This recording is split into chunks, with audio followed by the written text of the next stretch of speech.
இப்போ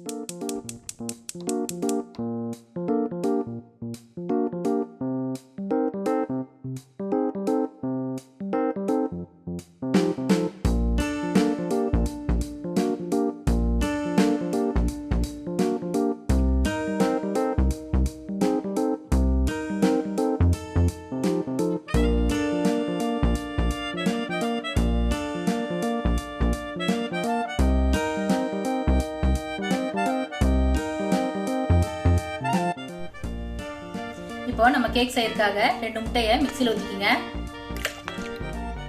இப்போ நம்ம எடுத்து வச்சு சுகர் சேர்த்திக்குங்க. இப்போ நம்ம எடுத்து வச்ச ஆயிலும் இதுக்குள்ள சேர்த்திக்குங்க. இப்போ இது மிக்ஸியில் நல்லா அடைச்சிட்டு வந்துடலாம். பாருங்க, நம்ம முட்டை, பால், சர்க்கரை எல்லாம் அடிச்சு வந்திருக்கோம். இது கூட கொஞ்சம் பால் சேர்த்து திருப்பி மிக்ஸியில் அடிச்சுக்குங்க.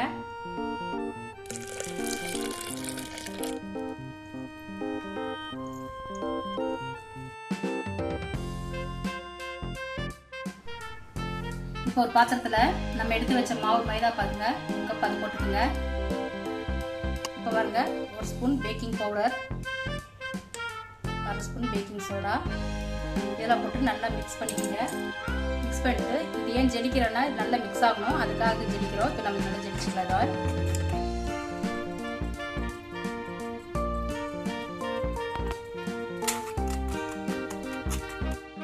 பாருங்க, நல்லா ஜெலிச்சாச்சு. இப்போ பாருங்க, இப்போ நம்ம ஜெலிச்சு வச்ச மாவோட நம்ம அடிச்சிருக்கலாம் முட்டை கொஞ்சம் கொஞ்சமாக ஊற்றி அடிச்சுக்குங்க.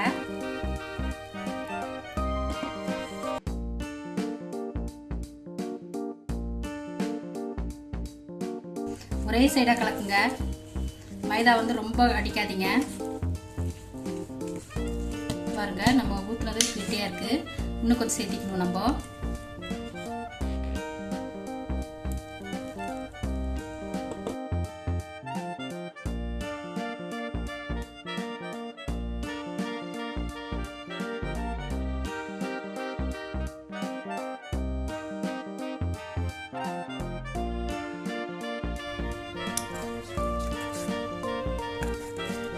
இந்த ஸ்டேஜில் நம்ம வெனிலா எசன்ஸ் சேர்த்துக்குங்க.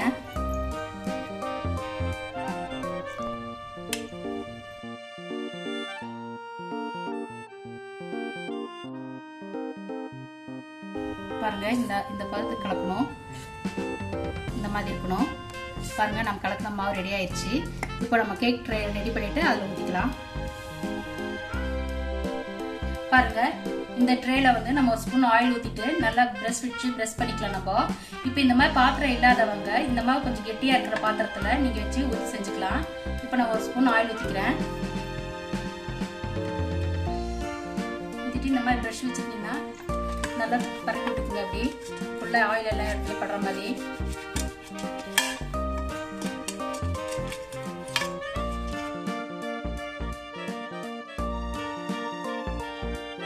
பாருங்க, இந்த மாதிரி ப்ரெஷ் வச்சு நல்லா எண்ணெய் தடவி விட்டுக்குங்க. பாருங்க, கொஞ்சமா மைதா போட்டுக்குங்க. மைதா போட்டுட்டு டஸ்ட் பண்ணி விட்டுக்குங்க.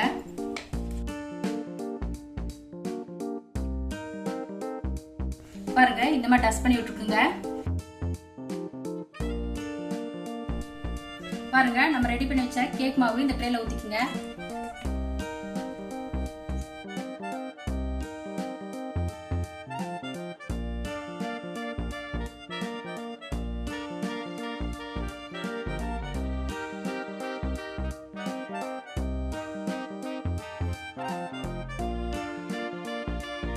ஊற்றி விட்டுட்டு நல்லா தட்டி விட்டுக்குங்க. அடியில் ஏர் பபுள் இருந்தால் இருக்கும்.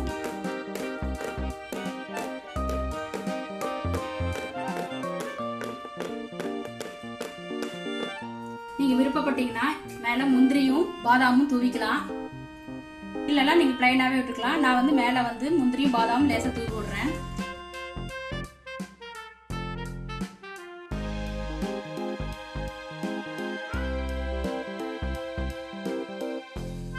பாருங்க, ரெடி ஆயிடுச்சு.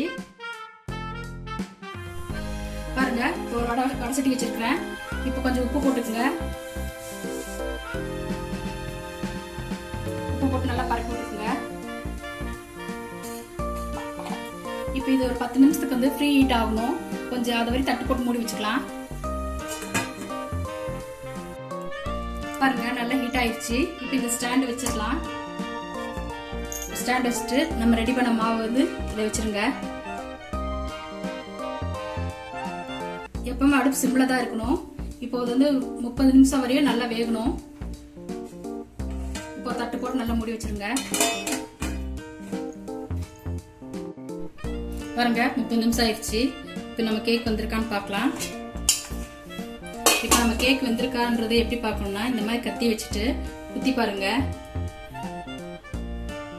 குத்தி பார்த்தீங்கன்னா ஒட்டாம வந்திருக்கு. ஒட்டாம வந்திருந்தா கேக் வந்திருக்குன்னு அர்த்தம். இப்போ நம்ம கொஞ்சம் ஆறின பிறகு இந்த கேக் வந்து தட்டுக்கு மாற்றலாம். பாருங்கள் கேக் ரெடி ஆயிடுச்சு. நீங்களும் இந்த கேக்கை வீட்டில் ட்ரை பண்ணி பாருங்கள். ட்ரை பண்ணி பார்த்துட்டு உங்களுக்கு பிடிச்சிருந்தா உங்கள் ஃபீட்பேக்ஸை எங்கள் கமெண்ட் செக்ஷனில் பதிவு பண்ணுங்கள். இந்த கேக் பிடிச்சிருந்தா உங்கள் ஃப்ரெண்ட்ஸுக்கும் ஃபேமிலிக்கும் இந்த வீடியோவை ஷேர் பண்ணுங்கள். மறக்காமல் லைக் பண்ணுங்கள். அடுத்த ரெசிபி வரை நன்றி, வணக்கம்.